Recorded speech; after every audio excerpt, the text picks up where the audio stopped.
The time has come to look towards 2025. I'll tell you what that looks like on today's Locked On Reds.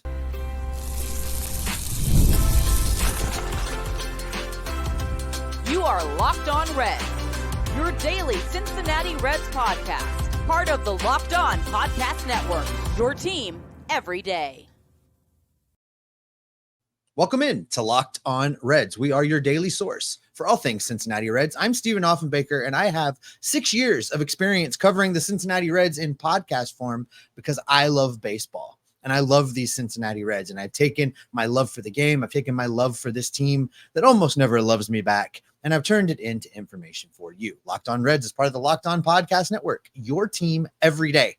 On today's podcast, it's time for the Reds to look past 2024 and begin settling in on what this team could be in 2025 to be successful. And that's going to mean making some difficult changes and possibly trading away some players.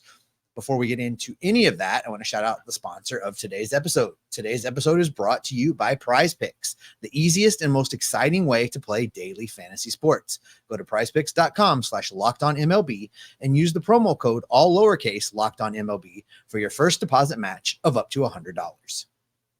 All right, it's very simple. The Reds went into Washington coming out of the All-Star break with an opportunity to really kickstart things, to really get the second half of the season going. And instead, they got swept. They went out and just completely were terrible. They were just what the Reds have really been all along, inconsistent. They've been inconsistent all along. In fact, it's the only thing that they've been consistent at is being inconsistent. They've been very, very bad. Following these losses, we hear once again from David Bell. And David Bell says the Reds just need to score more runs. He says they're going to be just fine. The players are playing great. Things will come along. It's the same stuff, rinse and repeat over and over and over again that we've heard from David Bell since he became the manager of this team. David Bell became the manager of this team in 2019. And in that time, he's gone 380 and 428. The Reds have made the playoffs.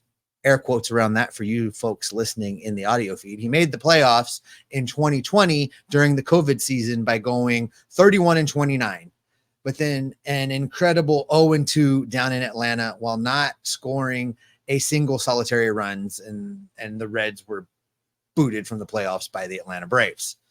If you count that COVID season, which I don't, the COVID season was so wonky, and that doesn't, the Castellini family doesn't need to tout that as a playoff season. I don't like to count it. I don't think it counts. You can do with that what you will. But if you count that COVID season, David Bell's had this team over 500 in half of his seasons here. That's assuming that this season the Reds are going to finish under 500. And at this point, I believe that they're going to finish 500. So he's 3-3 in seasons where the Reds had a winning record, 500 or better. So here's the question. Is it time to replace David Bell? I've seen all of you on social media yesterday and today talking about it's time to fire David Bell, that the Reds need a change, that they need to be shaken up in some way. And everybody has focused their attention in on David Bell. Is it time to replace David Bell as manager of the team? I think the answer is yes. As a matter of fact, I strongly believe that it's time to move on from David Bell managing this baseball team. Now, that doesn't mean that the Reds are going to fire him, nor am I saying the Reds should fire him outright. David Bell and his family have a long history in the city of Cincinnati. His family and the Castellini family have friendships that go farther back than David Bell. They may be reluctant to fire him, but sometimes you got to promote people out of the way. And if that means moving David Bell up, that means getting him into a job as assistant general manager, that would be the next step. They have a general manager now. Make him the assistant general manager, move him out of the dugout. Because here's the thing. The Reds are consistently inconsistent, like I said.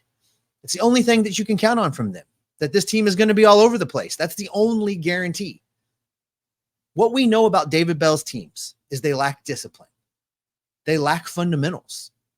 They're prone to errors. And I'm not just talking about errors in the field as far as misplaying a ball, although there are a ton of those.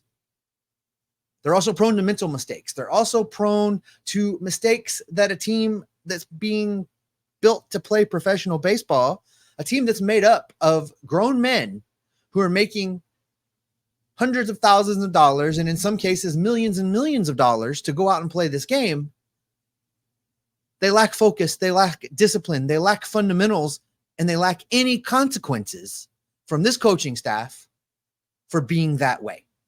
Every single time that the Reds blow a game by making a silly mistake or making a mental lapse and not executing their jobs well, David Bell steps out and up to a microphone and the lights turn on and he leans in and he mumbles the same stinking thing day in and day out. The players are very close. They're playing very, very well. They really just want to win. We would like to score some more runs. We're going to have to go out there and score some more runs to really get the win. But the team is close. They're going to be just fine. They're going to do okay. That's every David Bell press conference in his time in Cincinnati. It no longer cuts it.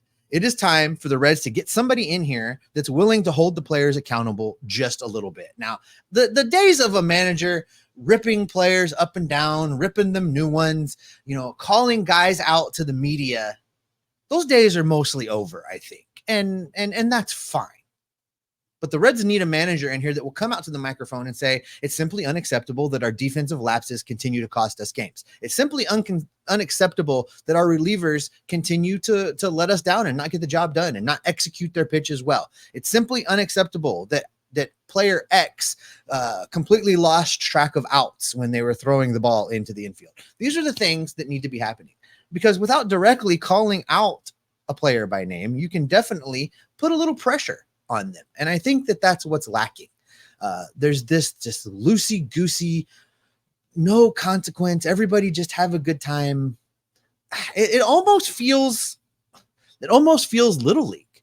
It almost feels like everybody's here, everybody's happy, we're going to make sure everybody plays, and at the end of this season, we're going to pass out a ribbon to everyone. That's the kind of clubhouse David Bell is running right now. That's the kind of organization David Bell is leading right now. And it's time to make a change for many reasons. Now, the question you have to ask yourself is, who are the Reds going to go get and is going to make them better right now? The answer to that question is no. They're not going to get anybody right now that's going to instantly make this team better. Like between yesterday and today and tomorrow, the team is going to markedly improve. That's not going to happen. But here's my thought process on this. If the Reds are going to replace David Bell from within, let's say that they are considering making Derek Johnson the manager of this team. And that may be the only likely in-house candidate. I don't think anybody else has near the resume to step up and take that job full-time. Maybe Derek Johnson you go with here. If they do that, you name him the interim manager and you see what he's got. You see if he can get a more disciplined play from these players the rest of the way. You see if he can keep them competitive and in games. You see if he can lead these men into playing hard, whether they're in a playoff race or not. And they could very well still be in a playoff race. As bad as the Reds have been, they're 3.5 games out of the wild card. It's ridiculous. This team is not a playoff team, but they're 3.5 games out of the wild card. Stranger things have happened. But it's time to make a change, because we know who David Bell is going to be, and David Bell is going to David Bell, and David Bell's teams, they're going to continue to do the things that they do. It won't matter this year, this change, but it can really set the Reds up for the future. If you've already got your guy, you make Derek Johnson that interim manager. You see if he can do that. And if he can't, then you lead an extensive, exhaustive search as soon as the season ends, and you go out and get the guy that can be that guy. You go out and get the manager that can help lead this team that's very, very young still in the right direction and hold them accountable. Make defensive improvements. Get things dialed in, because David Bell, my singular number one complaint with David Bell is he continues to put players in positions to be unsuccessful. He does not put his players in the best position to be successful. And it doesn't matter which player that is. I know injuries happen and David Bell doesn't control the injuries. I know it's not his fault that Matt McClain wrecked his shoulder. It's not his fault that TJ Friedel can't stay healthy. It's not his fault that Ashcraft blew out his elbow. It's not his fault, et cetera, et cetera, et cetera. But you can still put the players you have, the hand you're dealt. You can look at the pieces on the board and put them in the best positions to win and be successful. Prime example number one, in this last Washington National series, they activated Stuart Fairchild. Now, I understand that the Nationals blew through a lot of pitchers on Saturday, but they started off with a left-handed pitcher on the mound. Stuart Fairchild did not play in that game, did not start against that left-handed pitcher and get his at least one at bat before the Nationals made a change. No, David Bell sits him down and starts him yesterday against a right-handed pitcher, and Stuart Fairchild can't hit right-handed pitching. I know it. You know it. The metrics show it. And yet that's what David Bell chose to do. That is not fair to Stuart Fairchild. That is not putting Stuart Fairchild in the best position to be successful. I am done with the David Bell experiment. It is time for the Reds to move on from him. And again, they may not fire him. I'm not saying David Bell needs to be fired. David Bell needs to no longer be the manager of this team. He can be promoted, assistant GM, special counselor to the vice president of baseball operations, Bob Castellitti's caddy. I don't care what the title is. He needs to not be the manager any longer. David Bell has shown that he simply can't put players in the best position to be successful, which means he can't put the Reds in the best position to be successful. And the Cincinnati Reds need to go find someone that can. Now, the Reds are rumored to be ready to sell, at least on players on expiring contracts. That's a little bit of a confusing doublespeak, but the Reds should probably be sellers heading into the trade deadline here in 2024. We're going to talk about what hitters might be available. We're going to get into that coming up next. The best way to enhance your baseball watching experience is with Prize Picks, America's #1 daily fantasy sports app. It's so easy to see why they're the best in the business, because you can win up to 100 times your money with Prize Picks. All you need is as little as 4 correct picks in an entry, and you could turn $10 into $1,000. All you need to do is pick your favorite player, like Ellie De La Cruz or Hunter Green or Nick Lodolo, and then find your favorite stats and click more or less. So if you think Ellie is going to steal a couple bases in a game, you want to click more. If you think that Hunter Green is going to strike out, I don't know, maybe the first 6 batters that he faces in a game, you're going to want to click more on the strikeout. Same with Nick Lodolo, click the more on the strikeouts. The possibilities are endless over at Prize Picks. All you have to do is download the Prize Pick app today and use the promo code, all lowercase letters, Locked On MLB, for up to $100 match on your first deposit. That's right. They're going to give you $100 match, up to $100 match on your first deposit, simply by using the promo code Locked On MLB, all lowercase. Again, that code is Locked On MLB, all lowercase, and you'll get an instant deposit match of up to $100. Pick more, pick less. It's that easy.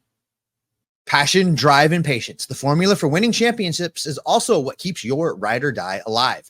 eBay Motors has everything you need to maintain your vehicle and level it up to peak performance. Superchargers, roof racks, exhaust kits, LED headlights, and so much more. Whether you're into speed, power, or style, eBay Motors has you covered. With over 122 million parts for your #1 ride or die, you'll always find exactly what you're looking for. And with eBay's guaranteed fit, your part is guaranteed to fit your ride every time, or you're going to get your money back. Because with eBay Motors, you're burning rubber, not cash. With all the parts you need at the prices you want, it's easy to make your car the MVP and bring home huge wins. Keep your ride or die alive at ebaymotors.com. Eligible items only. Exclusions apply. eBay guaranteed fit. Available only to U.S. customers.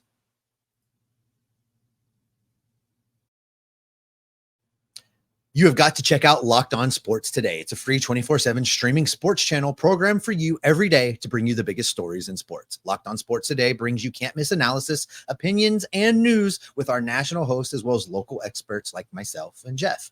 Streaming 24/7 on YouTube or the free Amazon Fire TV channels app. It's part of the Locked On Podcast Network, your team every day. All right, everydayers, coming up on our next episode, I'm going to be joined by Tim Daniel, and we are going to take a look at the first game of Reds Braves down in Atlanta, and we're going to be talking about the deadline rumor mill. Didn't mention early up top, Jeff Carr's not here for the next couple days because he's down in Atlanta, and look forward to having him report back. We'll watch for some video drops in the YouTube feed from him while he's down in Atlanta, but he'll be back with us on Thursday. All right, the Reds are rumored to be sellers. Kinda. John Morosi reported yesterday that the Reds are open to trading players on expiring contracts. A little confusing exactly what that can and cannot mean. The simple fact of the matter is the Reds have some holes to fill. There's probably 5 or 6 moves that need to be made between now and the start of opening day 2025 for the Reds to be a serious contender. They need at least one more viable starting pitcher to step up, and they need to overhaul the outfield. That's probably 3 moves right there. 3 brand new outfielders, a number 5 starting pitcher, either trade for, sign for, or promote up from the minor leagues. And then you need to do something with this bullpen a little bit.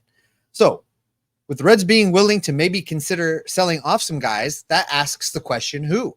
Which hitters? We'll start with the position players. Which hitters could the Reds consider trading in order to bring back, and here's the important part, to bring back one of those pieces that's under team control through at least 2025 to start filling those holes? Because anything that you trade away now, you need to be looking at filling the holes for 2025. This season doesn't really matter at this point, I don't think. So let's start with Jeimer Candelario, the big free agent offseason signing. He was signed to a 2-year deal. The Reds have him under contract for next season for $15 million. Could he help a playoff team during the push? Maybe, but he continues to battle tendonitis. He's currently hitting overall on the season 233, 290, 744. But he's not been good over the last month. In fact, he's hitting 231, but his on-base percentage is just 272. I don't think that he is a piece that you can move right now in the offseason, during the regular season, to a team that's competing and going to get anything of value really in return. Looks to me like Jeimer Candelario probably is a member of this team next year, and that's fine. Hopefully he continues to figure things out. He showed signs, right? But then the tendonitis happened. Given the fact that the Reds may be willing to be sellers, there may be an injured list visit coming for Jeimer Candelario in order to let that arm rest a little bit, shut him down, get some anti-inflammatories on board, and then regroup and see what he's got for you August, September. And then you know what you got for next season. Jeimer Candelario, probably not a viable trade piece really at all. But you know who is a really viable trade piece, but is also under contract for next year? And that's Jonathan India. This year on the season, he's hitting 275 with an on-base percentage of 379. In the last month, he's hitting 343 with an on-base percentage of 429. He is a valuable trade piece right now. He could bring you something in return. Maybe a power hitting outfield bat. I don't know. Might not be able to get it done by himself. But here's the thing. I don't want to trade Jonathan India. I think the fact that he's under contract for $5 million, this is the guy that he is when he's healthy. He's not been hurt a lot this year. And I think that's a valuable piece for what the Reds need in 2025. I don't know that trading Jonathan India away could get you one of those pieces back that you need. It's not going to bring you a viable starting pitcher. I think that's going to come from within. Rhett Lauder, Chase Burns, one of those guys. Not really worth trading Jonathan India for bullpen help that doesn't really help you this year. You can go out and sign that in the offseason. Seems what makes the most sense to me is that you keep Jonathan India on this team and you don't look to trade him away. I don't know. Tell me what you think. Drop into the comment section here on the YouTube feed. Tell me what you think. Trade Jonathan India, trade Jeimer Candelario. Is there anybody else on this active roster that you would trade that would bring something in return of value? I've seen Santiago Espinal's name bantered about. His OPS plus is 64. He's not going to bring you anything big in return. It's just not going to happen. In fact, if we look at the team leaders in OPS plus, at 127, 27% above league average is Elly De La Cruz, not being traded. The next guy is 124, Jonathan India. Spencer Steer at 113, Tyler Stevenson at 109. None of those guys are being traded. Then we get to Jeimer Candelario, who's playing 3% above league average. Everybody after that is below league average. The next guy is Jake Fraley, 93 OPS plus, lacking power, having a really weird year, hitting all right, 281, 333, 360. Is that a trade piece that's going to bring you something in return for next year to really help you? I don't think that it really is. I don't think that anybody else on that list is somebody, at least from a position player standpoint, that's really going to help this team bring something back in return. They're going to get TJ Friedel back. He just started a rehab assignment down in Louisville. Hopefully he comes back, plays the rest of this season healthy. and shows us who he is. I told Jeff this last offseason. I don't know who the real TJ Friedl is. Is the real TJ Friedl the guy that was last year? Is the real TJ Friedl the player he was before that? Or is the real TJ Friedl this oft-injured guy that we're seeing this year? We don't know. He needs to show us something consistent. If he comes back from this injury and stays healthy and plays even remotely close to the guy that he was last year, you can begin to maybe count him in to your 2025 plan. And then maybe you only need to go get 2 outfielders instead of 3, because right now, as it stands, the Reds need to completely overhaul the outfield. We don't know if Rhys Hines is the real deal. Currently 253, 389, 971. Those numbers are not going to hold. I think he should get some significant playing time over the next weeks into the months and see what he really is. But the Reds probably need to overhaul this outfield. Austin Slater is not a guy that's going to bring you anything in return. He was an emergency bring in. Can't trade him. There's really no parts to sell, at least from the offensive position player standpoint. Everybody that's worth anything is part of the young core. It's part of the team that you're building around right now. So to label the Reds sellers, to say they're going to be sellers, they're going to sell, they don't have anything to sell. They don't have anything to give. There's going to be guys that teams call about, and they're going to be guys that Nick Krall is going to say are unavailable, that are not up for trade. Now, here's the caveat. And actually, you know what? I'll save that, because I think what we should do is we should talk about the pitching a little bit. We should talk about what the Reds might be able to do as far as trading away to get, or if they could trade away to get, and then kind of fold it all together. Because what we know is they need a right-handed outfield power bat. They still need it. They've needed it since the season started. And if they could trade for one with multiple years of team control right now, that really helps the team. But how do you do that if you don't have anything to sell? Well, maybe they do. Maybe there's some pitching. Maybe there's some other ways to get this done. We still have a little more to get to. We're going to get to that coming up here in just a minute. Summertime means baseball. Baseball is going to take center stage the rest of the dog days, and you can bet on all of it over at FanDuel. And this summer, FanDuel is hooking up all customers with a boost or a bonus daily. That's right. Every single day, there's something for everyone. Every day, all summer long over at FanDuel. You can bet the Ellie parlay. Jeff has told you about the Ellie parlay lots, and I'm telling you what, he's hit on that thing lots and lots of times. It's pretty easy. You find Ellie De La Cruz, you're going to build a parlay. You're going to say that he's going to get 1 or more steals, and he's going to score 1 or more runs, and for the game, he's going to have 2 or more total bases. That's your parlay. Ellie is hitting on that thing, and it's got a plus 400 odds most of the time. It's a quick and easy way to have a little fun, make the Reds game a little more exciting, and who are we kidding right now? We definitely need the Reds games to be a little bit more exciting. Just visit FanDuel.com right now, and you can add a big win to your summer bucket list. Again, try that LA parlay. 1+ steals, 1+ runs scored, 2+ total bases over at FanDuel, America's #1 sportsbook. You can catch every pitch of the Reds' hometown broadcast with SiriusXM. Just download the SXM app and search the word Reds. Also, if you haven't done so, bookmark CincinnatiRedsTalk.com for written content about your Cincinnati Reds. Jeff's writing over there a lot. James Rapine's writing over there a lot. I've dropped an article here or there. Great written coverage of the Cincinnati Reds, CincinnatiRedsTalk.com. All right, if the Reds are going to be labeled sellers, they have to have something to sell. They have to have somebody of value that they're willing to trade in order to bring something in return. Looking at the position players there in the last segment, that doesn't really seem to be the case. It doesn't look like they have anybody to sell to bring in something to help this team, not even right now, but in 2025. Let's do the same exercise with the pitching staff, because right now you can go through it and it's pretty easy answers.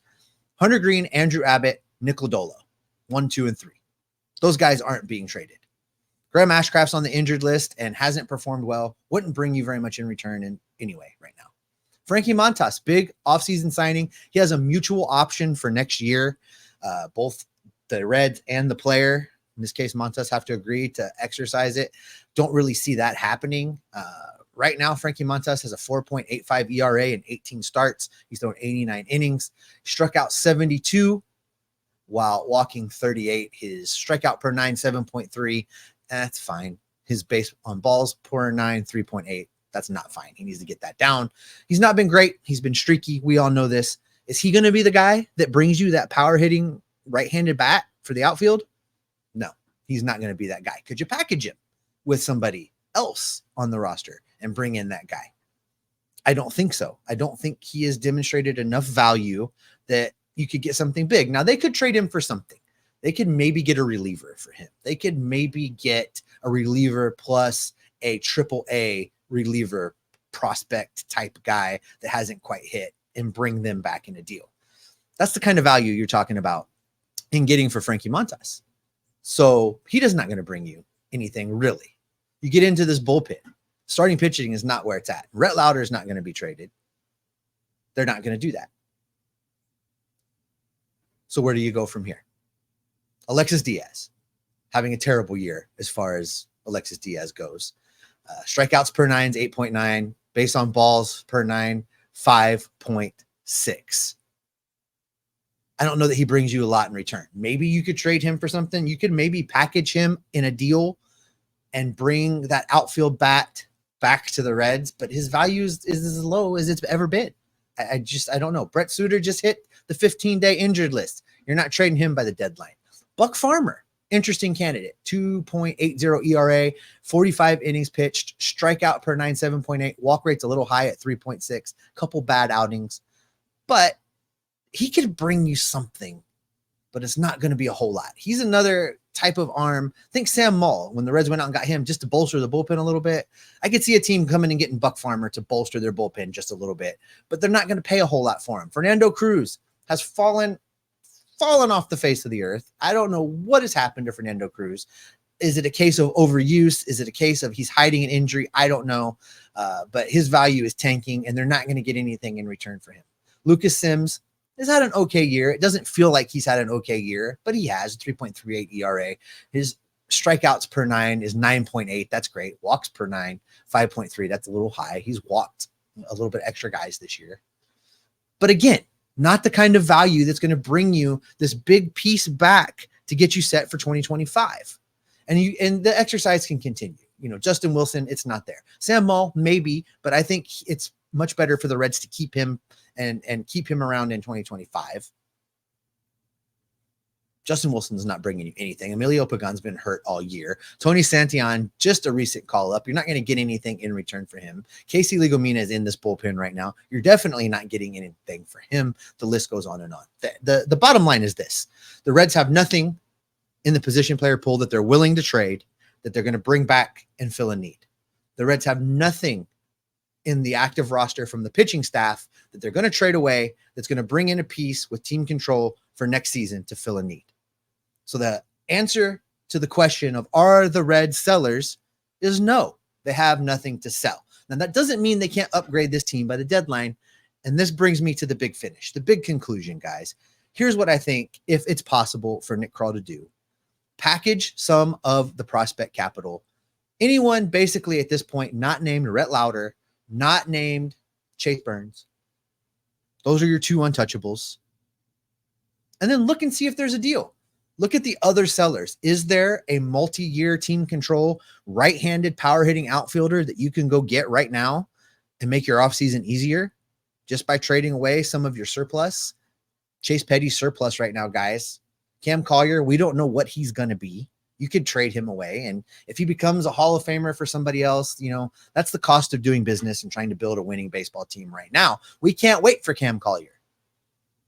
Make those kind of moves. Those are the kind of moves that Nick Krall can make right now if a deal presents itself and he doesn't have to tremendously overpay to start positioning this team for next year.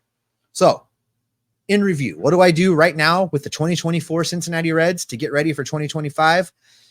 I take David Bell out of the managerial position. I give Derek Johnson a trial in the spot and see how he looks as the interim manager. Unless there's somebody else out there that you think you want to be your manager that doesn't have a job right now, you make him your interim manager. But it feels like Derek Johnson's the right pick there. But get David Bell into the front office somewhere. Make Derek Johnson your interim manager. See if he can bring a little bit more discipline to this team. And if he can, if he can't, that gives you an answer for the offseason. Go trade for that right-handed outfield bat if you can, using prospect capital, and start to position this team for 2025. Now, that doesn't mean with this ridiculous baseball playoff format that has the Reds within 4 games of a wild card spot, that doesn't mean that maybe they still, with the team they have, because again, I'm not talking about trading anybody from the active roster right now. Maybe they fumble, bumble, stumble their way into a final wild card spot under an interim manager. And if they do, so be it. That's great. That helps that interim manager's resume. That helps the team make a little bit of extra money to hopefully spend in the offseason and upgrade this team.